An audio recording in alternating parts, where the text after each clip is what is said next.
CM గారు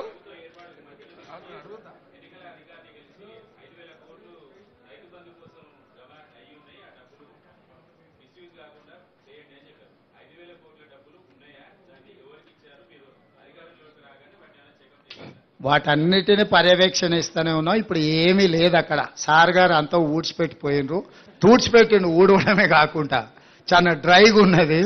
వాటన్నిటిని కూడా సమీక్షిస్తున్నాం. అందుకే కేంద్రం నుంచి రావాల్సిన నిధుల కోసం కూడా అక్కడికి వెళ్ళి కలిసినాము. వాటన్నిటిని పర్యవేక్షించుకొని అందుకే మీకు శ్వేతపత్రం ఇచ్చినాం. ఎందుకు చెప్పాల్సి వచ్చింది అన్ని వివరాలు? మనం ఎక్కడి నుంచి మొదలు పెడుతున్నాం? వెనకటికి పెద్దోళ్ళు చెప్పి రేట్లు వేసినా లెక్క పెట్టేయమని. సో ఈ కేసీఆర్ ఎవరికేమి ఇచ్చిండో ఎక్కడ ఏముందో కూడా చెప్పని పరిస్థితి ఉన్నందుకే ఈరోజు శ్వేతపత్రం విడుదల చేసినాము. శ్వేతపత్రం విడుదల ద్వారా 6,71,00,000 పైచీలకు కేసీఆర్ అప్పు చేసి మనల్ని నిండా ముంచి ప్రభుత్వం వదిలేసి అందరు కలిసి పరారైపోయినరు.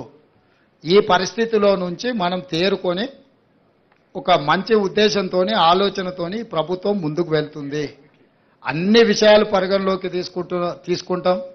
ఎక్కడెక్కడైతే రాబడులు ఉన్నాయో వాటన్నిటిని కూడా తెచ్చుకుంటాం. భేషజాలకు వెళ్లాల్సిన పని లేదు. కేంద్ర ప్రభుత్వం నుంచి మనకు రావాల్సిన నిధులు ఏమన్నా ఉంటే వాటిని తెచ్చుకుంటాం.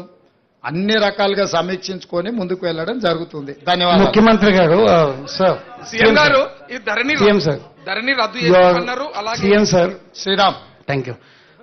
The success of free bus pass for women ఎంత సక్సెస్ అయిందంటే ఆటో డ్రైవర్లకు కష్టాలు మొదలయ్యాయి, వాళ్ళ ఇన్కమ్ తగ్గిపోయింది.